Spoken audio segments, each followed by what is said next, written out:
Often I find the best way to explore a new city is by foot, and Beijing is no exception.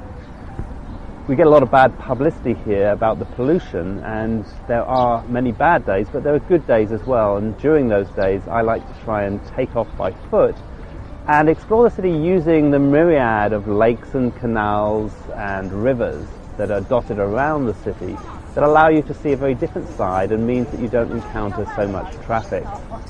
So in this series I'm going to show you 5 of my favourite walks, one in the north, one in the south, one in the east and one in the west and one in central Beijing, that take you along the waterways, sometimes on one waterway and switching to another, but always following the water.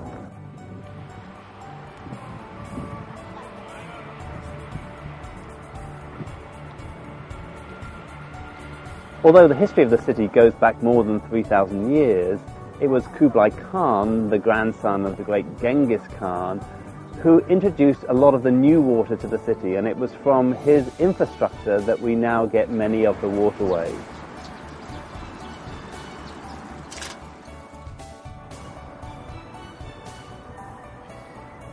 Khan realized that for the city to thrive, it needed a greater supply of water for 3 key reasons. Firstly, the lotus pools that had sustained the city for the previous 2,000 years had a limited water supply, and that would constrain the city's growth. Secondly, in order to get building materials and foodstuffs into the city, he needed to connect it to the Grand Canal, which passed just 18 kilometers to the east. Making this link would connect the city directly to the south of the country and everything in between. Finally, he needed water to build moats that would defend the city walls. The building of moats would be a moving target, as the city changed in size from one emperor to another, and many of these moats still stand today. Khan employed Guo Shaojing, a well-known scientist of his day who discovered the Baifu Spring to the north of the city and set about devising a plan to channel the water down through the Kunming Lake, where the Summer Palace now sits, and into the city. To the east he built 2 channels linking to the Grand Canal. Once the water flowed, so the waterways and lakes that now make Beijing what it is today began to flourish. During this series I'll be setting off on 5 one-day walks that follow the water around the city.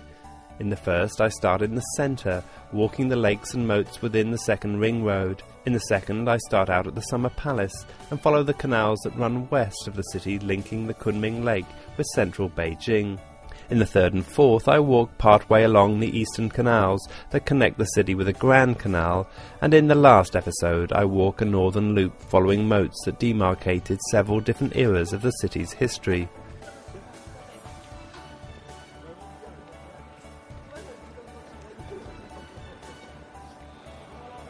Each walk is between 12 and 24 kilometers, so depending on how much time you spend to have a look around, it should take you between 5 and 8 hours to complete.